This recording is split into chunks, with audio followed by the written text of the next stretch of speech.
Good morning and welcome to Social Services Corner. I'm Marcia Wilson, the manager of social services in Laguna Woods Village.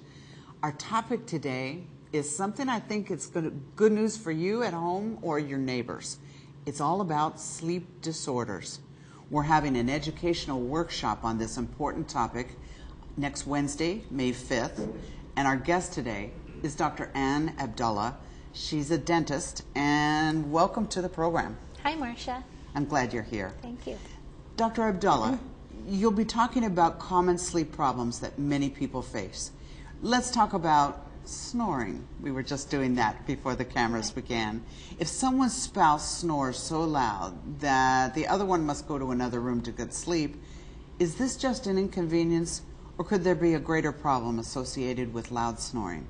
Actually, 9 times out of 10, if a person is snoring loud enough to disrupt the sleep of the bedtime partner, it is an indication of a much more seriously life-threatening problem, and that problem is obstruction of the airway. So what happens is, as the person is trying to squeeze out air through a narrow airway, the soft tissue vibrates of the soft palate, creating the snoring sound. So I would highly recommend anybody who snores loudly to seek medical treatment and get tested for an obstruction. Another troublesome problem is sleep apnea. What is it, and how does it affect our health? Sleep apnea is a serious medical condition in which a person stops breathing for at least 10 seconds at a time, up to 90 times per hour during the night. And so what happens when the person stops breathing is that the oxygen level in the blood goes low, and along with it, the organs of the body start functioning at a lower level, such as the brain, the heart, the liver. And so just imagine all the cells in the body not getting the oxygen that it needs. The body is oxygen starved. So what happens throughout the years after having all the oxygen deprivation is that a person eventually ends up with some medical illness, such as heart disease, stroke, sexual dysfunction, dementia, Alzheimer's, just to name a few. That's a heavy list. It's a lot. That is That's a just lot. some of it. When you were talking about the snoring problem and the obstruction in the airways, before we got started today, we were talking about what the workshop is going to be like next week. And you were saying there's going to be a screening. Tell me about that screening. So what the screening is I have a special pharyngometer, and it is medical science from Harvard. And what it does is a sound tube, and it measures the amount or volume of air going from here down to here, and it lets me know whether or not the person has an obstruction. So in that way, I can refer them to a sleep lab to get further tested. And then we're doing this complimentary for the people that show up for the workshop. Oh, I think that's wonderful.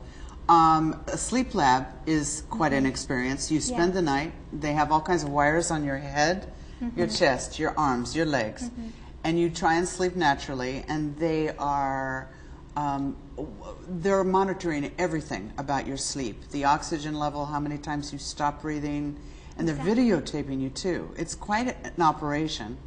It's quite expensive too, but it gets to the bottom of problems sometimes. Agree? Yes, it does. It does. It measures all the different levels of oxygen and all the heart rate and everything throughout the night. Some people have that test. They're told they've got sleep apnea, and they're given a CPAP machine, and that's the treatment that they're given, but sometimes that machine can be a problem. Tell me about that. Yeah, the CPAP machine actually is the most effective method to treat sleep apnea if you can tolerate it. The problem is about 70% of CPAP candidates cannot tolerate the machine due to various reasons. Now, one of the reasons is that they report feeling claustrophobia, and a lot of people just don't like having the mask over their face during the night, and having to turn to one side with the hoses attached to the mask is difficult. It is. Are there alternative methods to reduce or cure sleep apnea? Yes, there are 2 other methods to treat sleep apnea. One of them is to do surgery, And with the surgery, you're removing part of the soft palate and the uvula as well, and that creates space in the back of the throat. However, the surgery is only 40% successful, and it's very painful as well. The other alternative is to use a dental device. Now, the dental device, it targets the source of the obstruction, which is the tongue. Now, what happens when we get older is our muscles become more flaccid, and the tongue is a muscle. So as we go in our deepest sleep, the tongue relaxes and it falls back into the throat, creating the obstruction. So with the dental device, the way it works is that one method is that the lower jaw is moved slightly forward, bringing the tongue along with it, and that opens up the airway. Now the second method is developed by Dr. Karopian, who is actually going to be speaking at the workshop on May the 5th.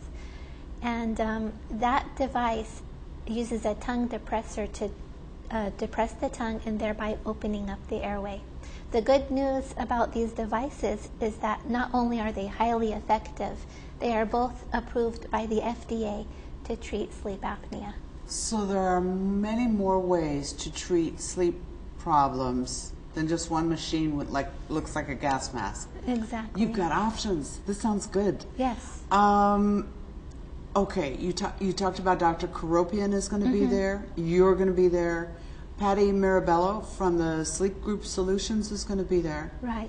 This is going to be, I think, really a good opportunity for people to come with their sleep problems and get some answers. And this is going to be Clubhouse 1 in the main lounge, Wednesday, May 5th. We're starting at 1:30 sharp, and it goes until 3 o'clock. Is there anything else that you'd like the people at home to know about this workshop? Yes, we're going to be talking a lot about snoring and various sleep disorders. One thing I'd like to mention is that snoring is a very serious health problem, and not only is it a health danger, but it's also something that creates major disturbance in one's personal life. So it needs to be treated and eliminated. I agree. And maybe there are simple things we can do to get your life back. I like that very much. Thank you so much for joining me today. Thank you so much for having me. It's lovely. You've shared a lot of good information for residents who may be having trouble getting enough sleep at night. Now that workshop is going to be Wednesday, May 5th, Clubhouse 1 in the main lounge, 1:30 sharp till 3 o'clock. If you or someone you know is having difficulty with their sleep, bring them with you. I hope you'll bring them to the workshop and have a chance for that free screening that Dr. Abdulla talked about. I'm Marsha Wilson, and I'll see you here next time.